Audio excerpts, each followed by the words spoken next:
What's going on, guys? Welcome to the Week 14 market review in the NFL. My name is Jeff with Lock and Cash Sports, and we are going to go through every single game. We're going to talk matchups, situational angles, a little bit of analysis on the lines and how they are moving right now, and I'll give you some leans and also some strong opinions because this is a week that I really like in the NFL. I'm also going to be doing one for college football this weekend. So if you're not subscribed, make sure you hit the subscribe button down below so you'll catch that video as well. Obviously the college slates are usually much larger, but we have much less games this weekend. And there's quite a few of them that I like as well. So I'll break down those for you guys in a separate video. Coming off of week 13 in the NFL, which wasn't really that great for me, 2-3 on Sunday, and then I lost on Monday Night Football last night. And pretty much I had one bad read, I would say, in the entire week, which was the Titans, +5.5. They just got blown out from the beginning of the game. My winner, so I won with the Rams, I won with the Panthers.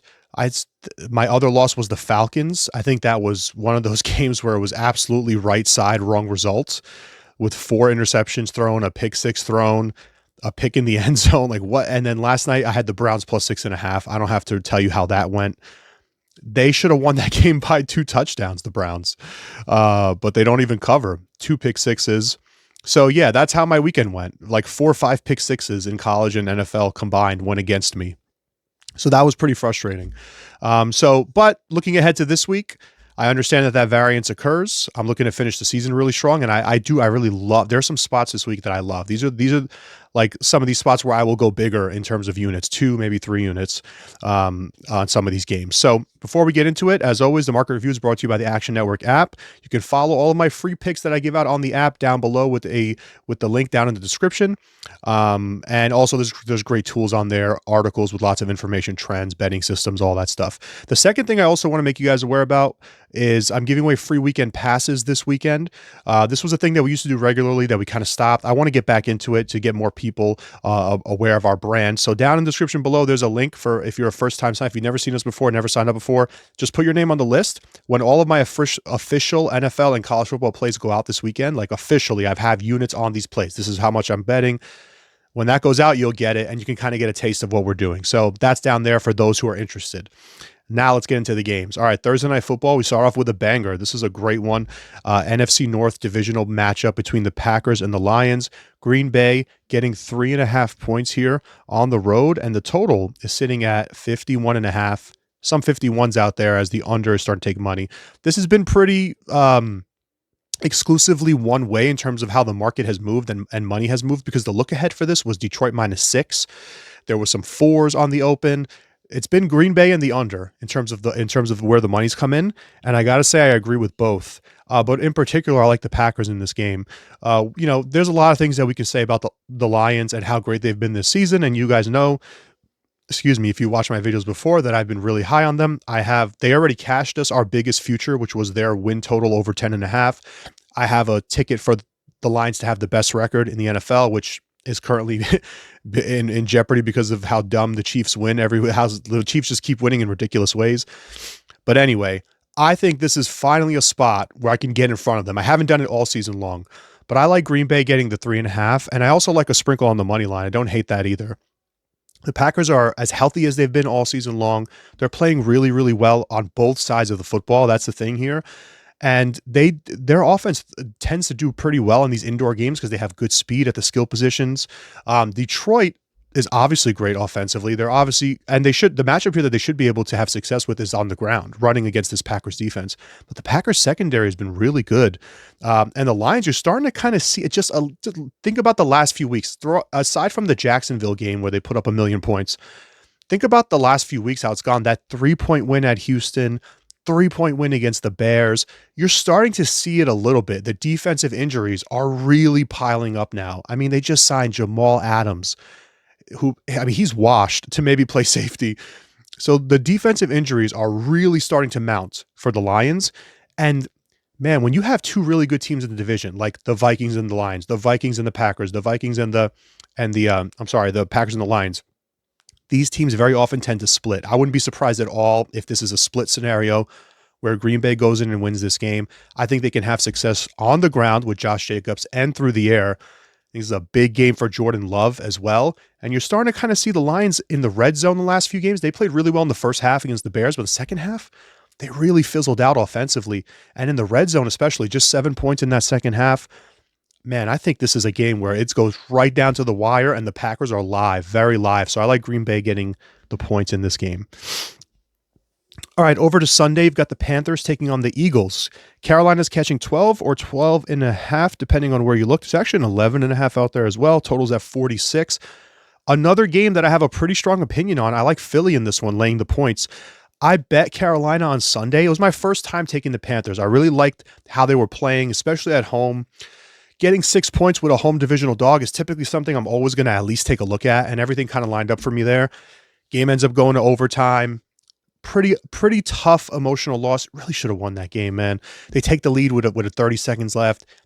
Baker brings them down, kicks the field goal to tie the game. Rough loss for Carolina.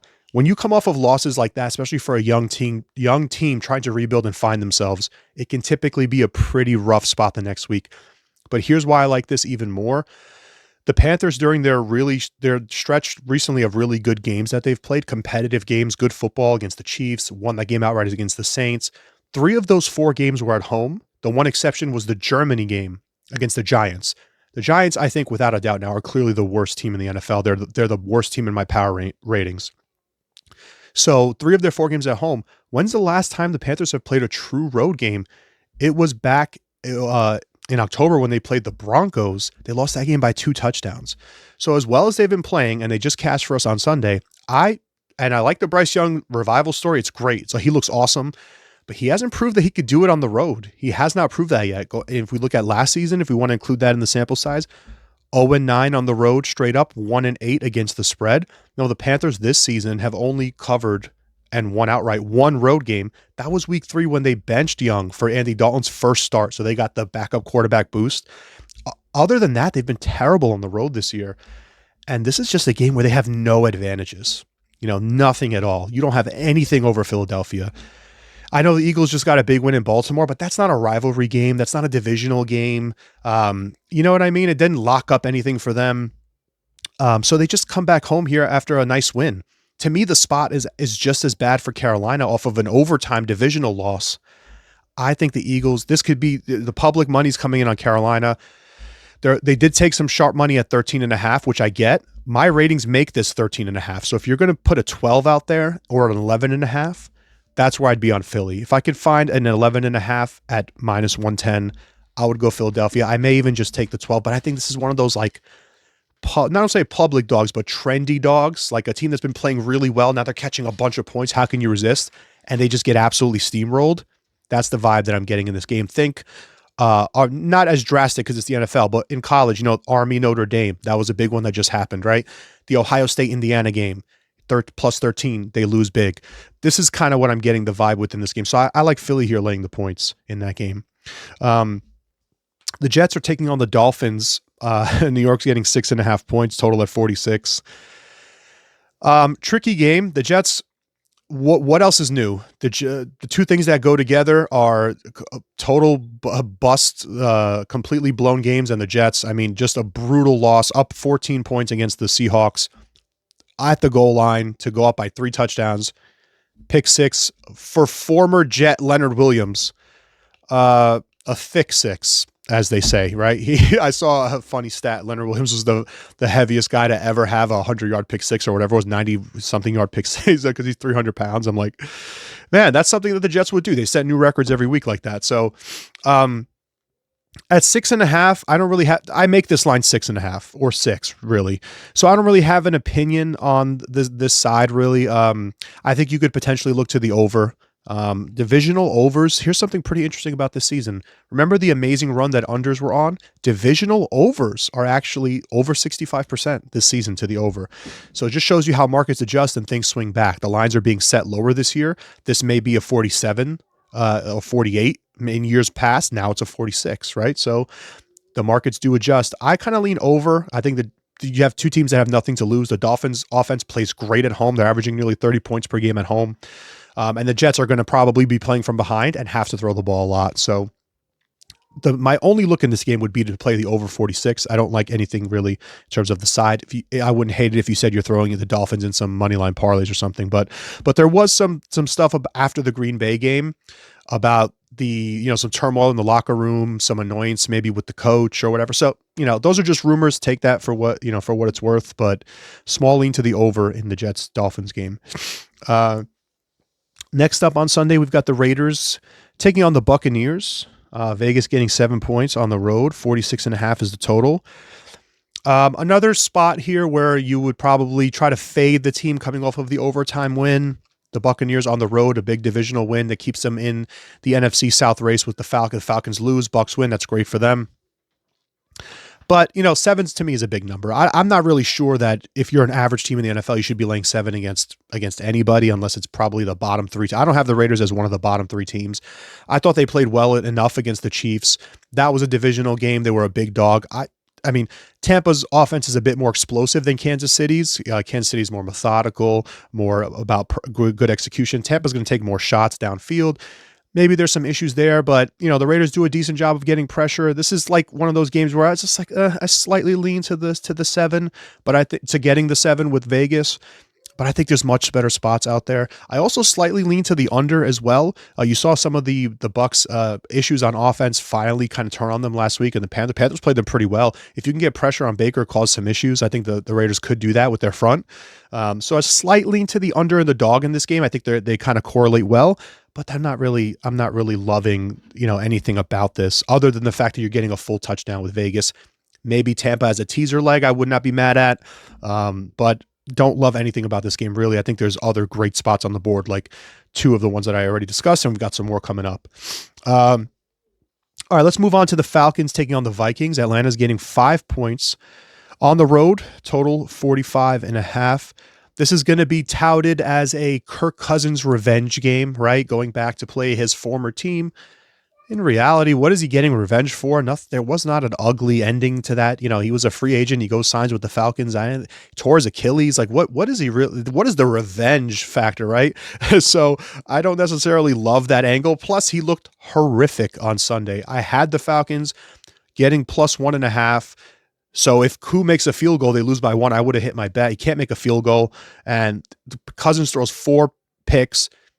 Some of those throws that he was making in that game look like I was passing the ball, and I don't mean in terms of like his build. I'm talking about the strength of the pass, like the ball speed. If you watch it, the ball's like fluttering. Like I don't know if he's got an arm injury. I don't know if that's the Achilles being worn down, the repaired Achilles being worn down at this point of the year, so that's he can't get the strength from his legs and hips. So I don't know what that is, but that was like an anomaly. That was abnormal to watch. These balls being floated out there, like, you got to be able to throw the ball in the NFL. Especially the pick six. The pick six hung in the air for like so long. It was crazy. And if you've got issues, this is what happened with Winston last night. He doesn't have arm strength issues, but Kirk was clearly showing something was going on. If you can't zip the ball out there, why are you throwing to the outside?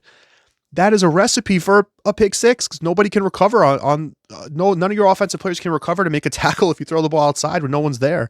Anyway, to me, Cousins looked so bad in that game that I can't get behind this 5 unless they come out and say that Michael Penix is starting.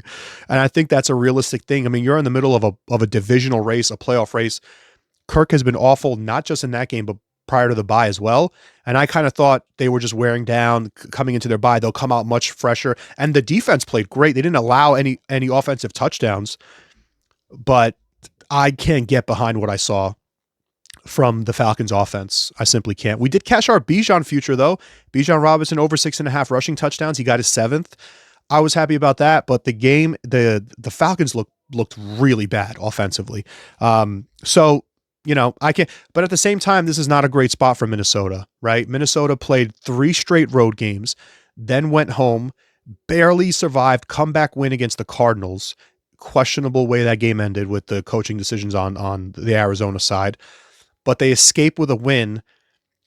Excuse me. And now you have this kind of like another mediocre doldrum team come in. Is it a sleepy spot? I don't know. In terms of the matchup, the Vikings do match up really well.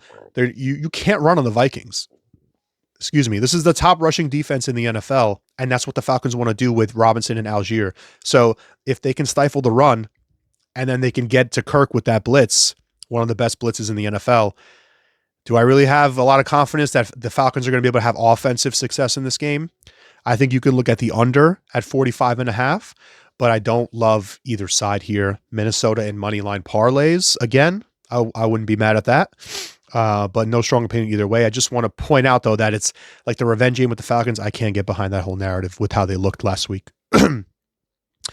All right, the Saints are taking on the Giants, and this one's funny to look at, right? The Saints are laying -5 on the road against the Giants. The big question here, total's at 40.5. The big question is going to be, do you get Drew Lock? Do you get Tommy DeVito? I don't think it makes a huge difference either way, to be quite honest with you. The Saints, I know this is an outdoor game. The Saints were at home last week. I was on the Rams. I but I thought the Saints played better than I expected. I thought the Rams could maybe, would be able to take advantage of their matchups a bit more than they actually did. They are clearly the better team, but I thought the Saints hung in there for most of the game pretty well. Had a chance to come down and tie that game at the end, but they turn over on downs. They don't get it down on fourth down. So for me, the Saints are clearly the better team. My line is 4.5, so 4.5, 5, basically in line with the market. So this is just a question of how far down you want to dive in the dumpster. Do you think a shot on the home dog getting 5? I mean, a home dog getting 5 is almost always a bet that you want to at least take a look at, but I can't do it unless I know who's playing quarterback, and they both stink. Locke and DeVito are both terrible. I think the other thing you have to consider here is the Giants are clearly tanking. They're clearly tanking, right? After they cut Daniel Jones. So if they do start DeVito, this is not, there's not any good matchups here for New York. Dexter Lawrence is now out for the season, so you lost one of your elite pass rushers. Not very good. The Giants are gunning for the first pick in the draft, and they probably will get it. So, again, another spot where it sounds square, but Saints and moneyline parlays.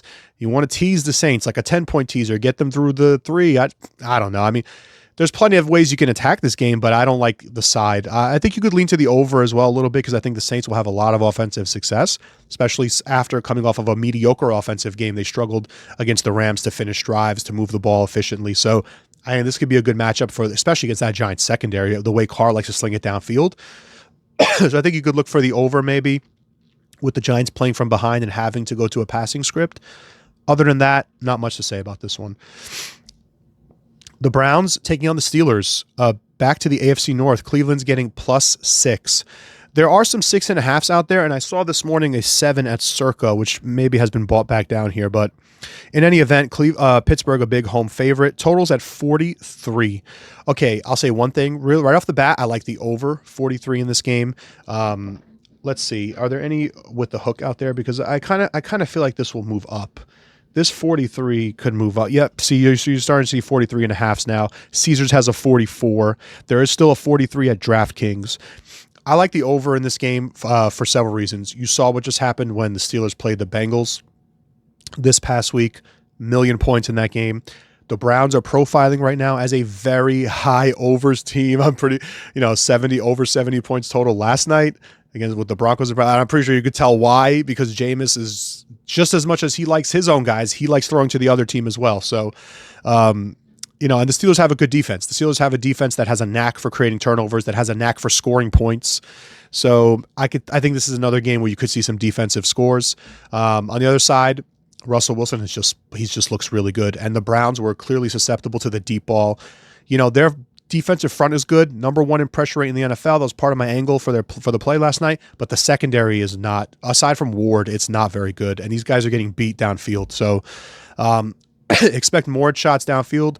Wilson to Pickens. Expect a lot of they didn't even bother running the ball last night. A couple of handoffs to Chubb here and there to Ford. This was all Winston's going to throw 50 times a game. And that's what it's going to be for Cleveland. So I think the over could be in play here. In terms of the side, listen, it's an AFC North game. AFC North underdogs are like 65%. So if you said I'm taking the 6 with Cleveland, they already beat them once, but that was a fluky game in the snow. I think Pittsburgh wins the game and probably covers the 6. This is another spot where I talked about it earlier, how divisional teams tend to split if they're, good, if they're both like in line with each other.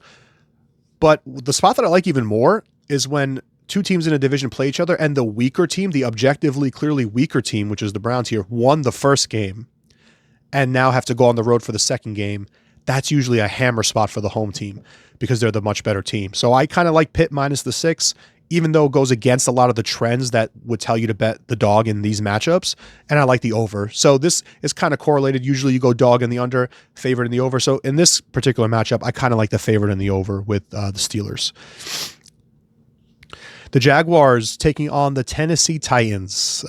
The Jags getting 3.5 points. 39.5 is the total. I know it's going to be cold in Tennessee, a little bit windy. I saw 7 to 8 mile per hour winds. But man, that's a low total. I would lean over 39.5. I think the market is adjusting a bit too much for Mac Jones. He was able to do some things against the Texans defense in the fourth quarter, threw a couple touchdowns, or was it one? I think it was 1 or 2. Ended up getting the cover for bettors who had the Jaguars earlier in the week, plus 4, 4.5, 3.5. They covered every number. They lose by 3. Houston just not looking that impressive. And listen, the Jags are another one of these teams. You have to judge, is the team quitting? But here's a specific scenario where I don't think they're going to just tank because they don't need draft position to get a quarterback. They've got Trevor Lawrence. He is their quarterback. He's just hurt right now. So when it comes to Jacksonville, I think like the Giants, I can clearly say, yes, that team is, I can peg them as they've given up. They're tanking on the organizational level, which then affects the players. The Jaguars, I think that's not the case. You have your quarterback already. You need to retool, of course. But it's not a situation where it's like we need to shut this whole thing down because we need to go get a quarterback in the draft. You have a quarterback. So I like the Jags getting 3.5 because, can you lay points with the Titans? The Titans have been favorites, I think, 2 times this season. Once was that game where we got them +1 early in the year and they flipped to -1 against the Colts, closed at -3, I think it was, and lost the game outright. The second one was when they were -3, 3.5 against the Patriots. They won by 3 in overtime. So who the hell are the Titans? 3.5. Give me the Jaguars and give me the over in that game. This next matchup is one that I have another strong opinion on. The Seattle Seahawks are taking on the Arizona Cardinals. +2.5 at DraftKings, but other books have 3 here posted for this game. Arizona has taken money, opened around 1, 1.5, and you're starting to see 3s in most spots here. So the last time these two teams played was 2 weeks ago. I had the Seahawks in that game. It was a pick 'em. I liked them a lot. They won by 10. It was 16-6 the final. But they got a pick 6 in that game, right? To kind of inflate the score a little bit. Otherwise, it's, a 9-6 victory. Didn't look great on offense. And this is what I see. When I look at the Seahawks, here's what I see. I see a team the defense is playing really well on the upswing. The offense is lagging behind, though. The offense does not look good, especially on the road. Now, the first meeting between these two teams, and again, I'm going back to the theme of divisional opponents who split. These teams, to me, are dead even. So the first game was weather. Weather was a factor in Seattle. It was raining. The defense gave Kyler Murray a lot of problems, which could happen again. But the other side of the ball, the Seattle offense didn't look good, man. Aside from that pick 6, the Cardinals played them really well. And the Cardinals now coming back home, I think can replicate that. I think they can do a bit better running the ball at home than they did in Seattle. And I just think this is one of those matchups where these teams are so dead even, they're going to split. So I like Arizona at anything under 3. -2.5 is great. I would still lay the 3 if you can get even money, but I see -105s out there. I've done that a lot this season where like the last week, the Ravens-Chargers game was 2.5, 15 everywhere. I took Ravens -3 +100 because that's good value to me. 2.5, 3 doesn't create a loss condition. It just creates a push condition. So I like, if you can get Arizona laying 3 at even money, I would take that. Otherwise, -2.5, -115, -112, good enough for me. I think Arizona wins the game. I think this is a clear, and Seahawks now out of their bye, they've won 3 games in a row. They've done it mostly with defense. There hasn't been any blowouts in there. So to me, this is a perfect spot, hitting the road in the divisional game to fade Geno Smith. Maybe he makes a mistake or two. I mean, even in that game that he won at home, he threw a pick in the end zone. So I like the Cardinals in that game, and I'm pretty strong on that. Buffalo, the Buffalo Bills taking on the LA Rams. The Bills laying 4 on the road. This total is at 49. And this is another really interesting spot. I was on the Rams on Sunday. My initial gut reaction after they beat the Saints, I'm like, all right, they're going back home next week. to face Buffalo, that could be a fade spot. I like the Bills. Maybe it's like maybe it's any line below like 4.5, 5. This is what I'm thinking as I'm watching the games on Sunday or Sunday Night Football. And the Bills play great in the snow. But then I consider the spot. It's really not good for Buffalo. And even though I think my ratings do have this line short, like I think it should probably be 5. This is what I have. But a 1-point edge between 4 and 5 is not, you're not going through a key number. So it's not as big of an edge. What is that? Like a 2% maybe, even less. And the spot is bad for Buffalo because you just played in a blizzard, stuck at home in that blizzard. Now you're going to go across the country to LA, play indoors, nice cozy game indoors. After just having that war outside where you played phenomenally, also you clinched the AFC East with that win. So you come over to a team that is in the fight for the division. The Rams are not. They're 6-6. They're in the NFC West, so it's a weak division. They're only 1 game back. They're in it. They need this game badly. And you just clinched your division in a blizzard and now go to warm weather LA, play indoors, maybe hang out on the beach at some point during the week. To me, it's a flat spot for Buffalo, and they've been good all year long. They haven't had many flat spots. The one game that sticks out was the loss to the Ravens. Other than that, they've been pretty sharp. But we're approaching the end of the season, and these are going to start to get tricky. So I think if you can get 4.5 or 5, let's see what's out there in terms of every book. Yeah, there's 4.5s out there, pretty much across the board, 4.5. So the 4s are gone. I think this could be a Ram spot. Now I'm not as strong on this one as the others. Like I told you, Arizona, Philly, Green Bay, those I feel are stronger spots. But I think this is a Ram spot. And again, I'm saying this after my first knee-jerk reaction was Buffalo. But the spot here kind of calls for LA. So I was slightly leaning to the Rams with the points. And I was slightly leaning to the under. 49 I think is a bit high. Under as well. All right, next game up, you've got the Chicago Bears taking on the San Francisco 49ers. Chicago catching 4 on the road. This actually was 5.5 on Sunday night, and I was going to send out the Bears. But I said, you know what, let me hold up.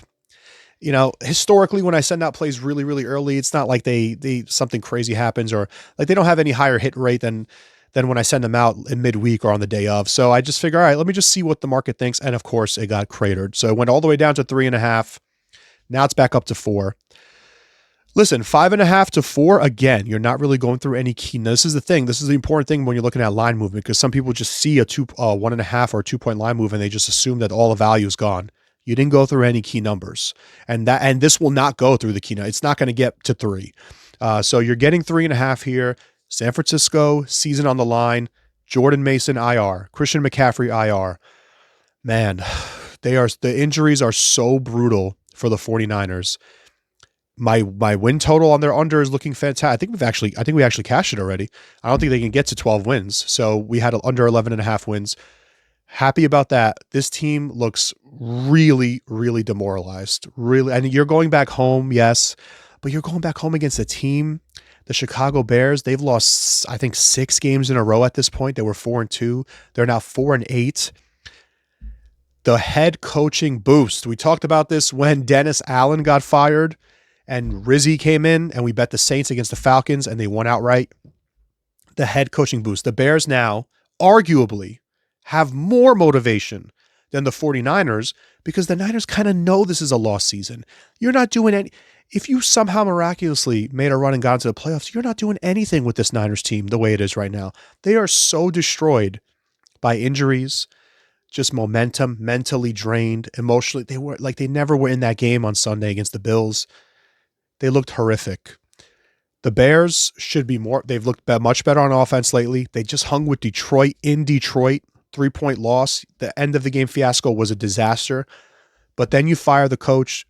I thought, listen, the coach should have been fired earlier than that, but that was the final straw. Now you get the head coaching boost. The Bears can go out there and prove that it was Eberflus, right? Eberflus. They can prove, like, see, we know what we're doing. I think it's a good spot for Chicago, +4. And that's the way I would lean in this game. In terms of the total, 44 is right around, key number. I wouldn't lean either way on that one. But the Bears defense has been solid. Holding the Lions to 23 points is solid. I like what I've seen, despite the losses. I hit with them on against Minnesota. They cover against the Lions. Despite the losses, they've covered 3 straight games where they've lost outright but covered the game, ATS. So I think this could be another one of those. Maybe the Niners get a 3-point win.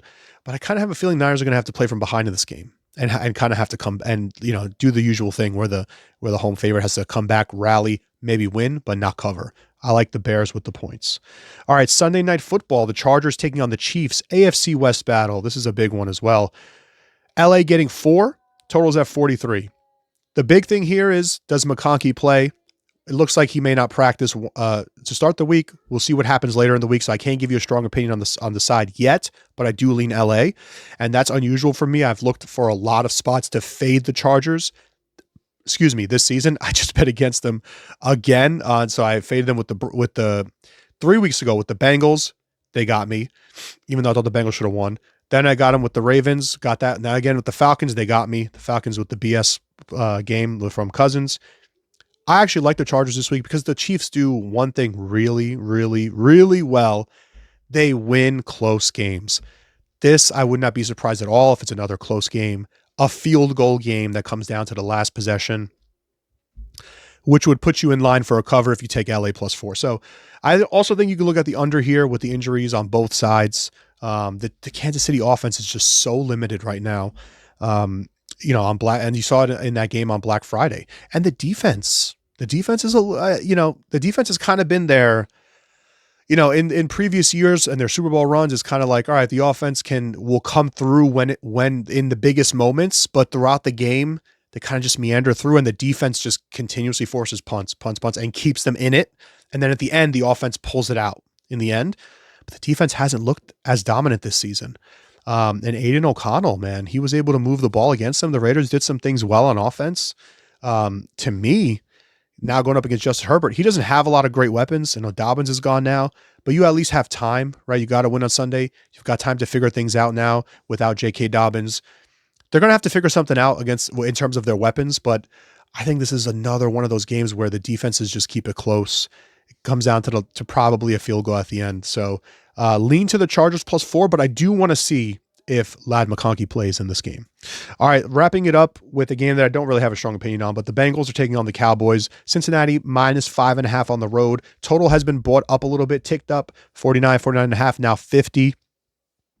Doesn't this seem like Monday Night Football overs this year are 12-4. Doesn't this seem like a dead over game to me? It just does. The Cincinnati Bengals play games to the over. They pass the ball at an insane rate. They're having one of the greatest offensive seasons for a quarterback that we've seen in a long time. And the defense is literally Swiss cheese. Now I know it's Cooper Rush on the other side, but Cooper Rush was able to throw the ball on the Commanders. He was able to throw the ball on the Giants. Is this Bengals defense any better than those two?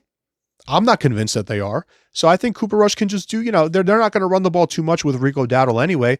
They're going to throw, probably be playing from behind because all the Bengals are going to do is throw, and they throw a lot of touchdown passes, and they throw for a lot of yards. So I just think this is a shootout back and forth. Small lean here to Cincy minus the 5.5, just because you're getting it below 6. I could see something like a 34-28, 34-27 type of game. But I like the over and a small lean to Cincinnati in this game, but nothing crazy. But I did give you my strongest spots of the week, which we can just quickly recap. I think the Bears +4 is worth a look. I think the Rams at home is a lean against Buffalo because it's a very bad spot for the Bills. Arizona is definitely a strong one for me. The other strong one that I really liked was Philly and Green Bay. So consider those when you're handicapping the Week 14 slate. Guys, reminder, like I said, I'm going to post a separate video for championship weekend for college football. So make sure you subscribe if you haven't subscribed as of yet. If you enjoy these videos, if you get some insight from how I'm looking at these games, some of the info that I pass on to you, please drop a comment, like, subscribe, all that stuff. The college video will probably be up later tonight. I'll record that right after this one, get it edited, put it up later tonight. And there's some plays that I love in some of these conference championship games. So that'll be fun as well. Thanks for watching. Good luck in Week 14, guys. And I'll catch you next week. Let's get it.